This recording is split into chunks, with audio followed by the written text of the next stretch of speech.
I'm delighted to be joined now by Dr. Ola Brown, founder and general partner, HealthCap Africa, to help us review some of our top stories in more detail. Welcome to the show, Ola. So great to see you. Great to be here. Happy New Year. Happy New Year to you too. Yeah, so we're talking a lot about Donald Trump today. I want to start with a story I read out at the top of the show around what the Fed is fearing, if you can call it fearing, or anticipating, let's say anticipating, around what a Trump presidency would mean for their interest rate policies. What are your thoughts on what the direction of that would be? It depends. So I think what the Fed is thinking about is two main things, tariffs and the deportation strategy. Now, famously, throughout the election campaign, Donald Trump said he's going to deport illegal immigrants, all of them, which is, you know, a policy that he really, was really central to his campaign. That's about 5 to 10% of the entire American workforce. Okay. So just if 5 to 10%. I thought it would actually be more. Illegal. Illegal. Okay. Illegal. Yes, yeah, illegal yeah. immigrants. And they're the people that do sort of the low-cost labor. So for housing, for instance, for hospitality industry. So if those people are removed from the workforce, then there will be Americans that can do that job, but probably at like 4 times the price. You're right. So if you notice, even though the Fed has been cutting rates, mortgages in America have remained stubbornly high because the real estate industry is thinking, you know, if these people are deported, then we're going to have to get much higher cost labor, which means, you know, the cost of housing will increase. And then on the other side, we have tariffs. If there's tariffs on China, Canada, Mexico, Europe, then obviously those costs are going to have to be passed to the American consumer. And I've said something a bit wrong. I've said tariffs on China. That's not the whole story, right? The tariffs are on American importers importing goods from those countries. Yeah, so it's not on the country, it's on American importers or American business people. They're the ones paying the tariffs. And because of that, tariffs can be a good tool. We've used tariffs in Nigeria before to support our infant industries. But if there's no real immediate infant industry that can take over the production, or they're much more expensive, the domestic industry is much more expensive, then those costs have to be passed on to the American consumer as well. So the issue with the Fed, coming back to the Fed, is these two policies together can be inflationary. They've started a rate cutting cycle, assuming that inflation is going down, but these tariffs could drive inflation back up. Just this week, we saw that unemployment was down, and part of the easing strategy was not to sort of slow down the economy too much. So, they're getting signals from all sides, because the rhetoric has been a Trump administration is going to be pro-spending and inflationary, and clearly they're already preparing their minds. But quickly, for the rest of the world, what will this mean?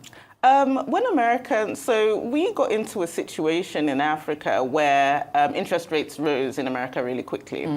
And because of that, we were effectively locked out of the market for a few months. Because when the sort of risk-free rate in America is 5%, and even countries like Turkey are raising at 9%, well, Nigeria and Kenya and Ghana are going to raise at 15. Yeah. It's impossible for us to access the markets in the same way that we could when interest rates are 0. So for the rest of the world, high interest rates in America mean that everybody has to follow suit. Absolutely. And make their interest rates even higher than America, because that becomes the effective risk-free rate for the world. Of course. So in some ways it benefits America, because a lot of cash goes into America because people want to buy US treasuries. And that's easiest, sort of investment people can make. But for the rest of the world, it drives our interest rates up, because they kind of are the bellwether for sort of global interest rates. Absolutely. And, so perhaps we're just going to have to wait a bit longer for this so-called return to a cycle of easing around the world.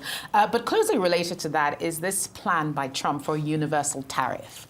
I'm trying to wrap my head around what a universal tariff, because on the one hand, it's going to see tariffs actually come down, but it's saying now the net for tariffs is actually going to be cast to everybody around the world. Help us kind of make sense of this. So, like I said, tariffs can be a tool. If you want to sort of jumpstart domestic production, if you want to bring manufacturing back to your country, then tariffs can help do that. Because one of the things that sort of was very, very difficult in Nigeria was the fact that, imported cement was always going to be cheaper. Right. We just didn't have an industry. We didn't have a competitive advantage. We did have a competitive advantage. So I think we used official or unofficial tariffs to kind of build that industry. And I think that that's what Trump is going to do. So sometimes tariffs can be a tool. But in the case where you're putting tariffs on every country around the world and making it really difficult to import from anywhere, it kind of breaks up value chains in a way and causes global dislocations in global trade that could be inflationary all around the world. Because now people have to start, you know, when you make a car, for instance, there's parts coming from China, there's parts coming from Russia, there's parts coming from... The value chain will become much more expensive. The entire value chain is going to become a lot more expensive because people all around the world will have to start putting up prices. So it's you know, going to cause, probably going to cause an inflationary global wave. But I do think that if well thought through, it could be good for America. And a question for you. Which is what Trump is doing, How really. much of these Trump pronouncements are rhetoric? Sort of drumming up that kind of energy, and how much of it is actually viable and realistic in terms of implementation? Well, sometimes he uses these sort of threats of tariffs as a negotiation tool. But I think that he's put a good team together and he's in the process of putting a good team together. And what they will do, like I said, is try and use these tariffs both as negotiation tools and also as tools to ramp up domestic production. They want to bring manufacturing jobs back to America. They want to use the fact that this is the most successful economy in the world more strongly to negotiate with other countries. They want to really assert America's position in the world in a completely different way. And that's always been Trump's rhetoric, right from when you watch his interviews from 1991 onwards. He believes that there's a reason why America is the most successful country in the world in terms of its economy, the size of its economy and the size of its companies. And he wants to really use that competitive advantage to negotiate more strongly with other countries. Yeah, it'd be interesting to see what the World Trade Organization has to say about it. It's going to be an interesting area of engagement between the US and the WTO, of course, led by our own Dr. Ngozi Okonjo-Iweala. Let's move over to the UK now. Business confidence in the UK is down. But to me, this is not a huge surprise at all, because I feel like for the past decade or more, the UK economy has really struggled. And then come Brexit, I recently saw a chart that showed the lasting effects, economic effects of Brexit. But tell us what this data point means for the UK. So I think it's actually quite sad what's happened to the UK economy in terms of if you look at sort of things that people have done to make money historically, then, you know, there was a colonial area where it was all about, you know, if you're good at sort of taking other people's countries and taking over other people's sort of governments and resources. And the UK actually did that extraordinarily well. And then there was the Industrial Revolution. And again, I think that in terms of manufacturing, the UK did very well. And then we entered the computer age, the age of innovation, and that's where you saw the UK's advantage begin to dwindle. And I think, you know, America was really sort of strategic in terms of Silicon Valley and the investments, even from the government in R&D, that sort of built the foundation for Silicon Valley. And it was almost as if the UK didn't really see that happening or didn't really realize that the importance of investing in innovation. So if you look at the US stock market now, over 50% of market capitalization is venture capital backed companies, innovative companies, technology-based companies. And I think that the UK really missed the boat there. And I think that Brexit really exacerbated that problem by isolating the UK from the EU peers that perhaps could have come together to sort of push some innovative sort of technology forward, focused policy forward as a bloc. Yeah, indeed. And, you know, I'm looking at sort of the UK going forward in terms of inflation, in terms of business confidence, in terms of real estate and the mortgage sector. There's a concern around the tax structure. There's a concern around the bottom of the pyramid.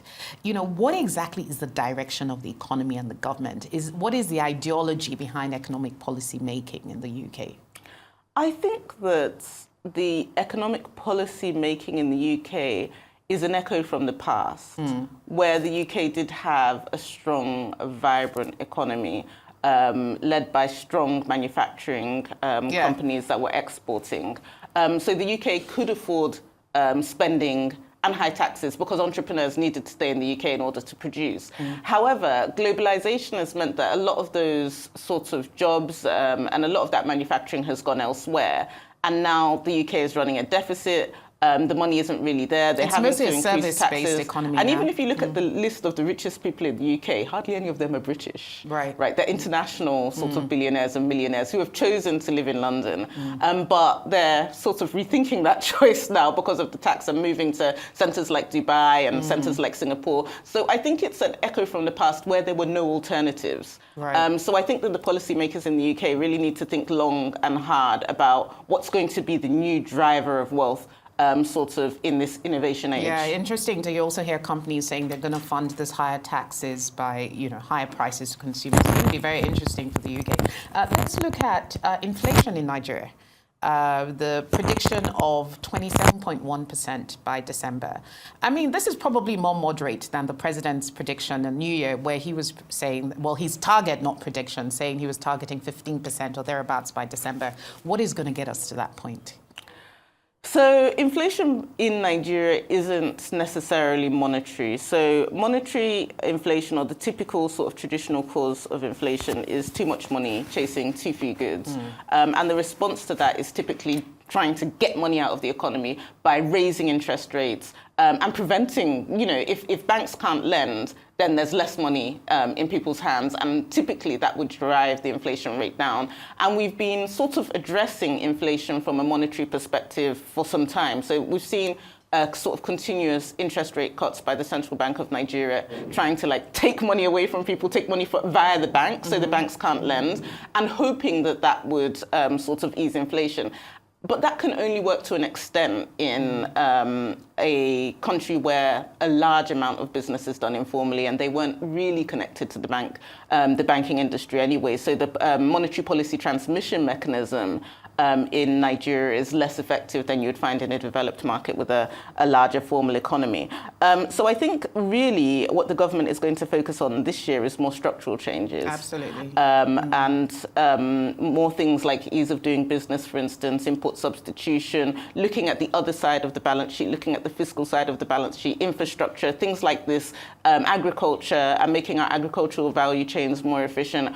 So it's going to be a mix of monetarism, which is the baseline. It's sort of proven, evidence-based in the literature going back 30, 40 years, but also looking at structural policy. And there's very, very good evidence that has come out from Latin America. So Brazil, when they had similar problems with high inflation and the monetary policy wasn't working, there's been a lot of academic evidence. So even Chilean economists, Mexican economists have written about this structural approach to, in combination with the monetarist approach. And I think that the government has realized that and will be focusing on that going forward this year. Yeah, and you make a very good point, because last year I feel like even our business conversations touched so much on monetary policy, and we also want to shift the conversation to focus on the bigger structural issues. So we'll definitely be keeping an eye on that. We've run out of time for this segment, but you're staying with us. Thanks a lot, Dr. Ola Brown, for now.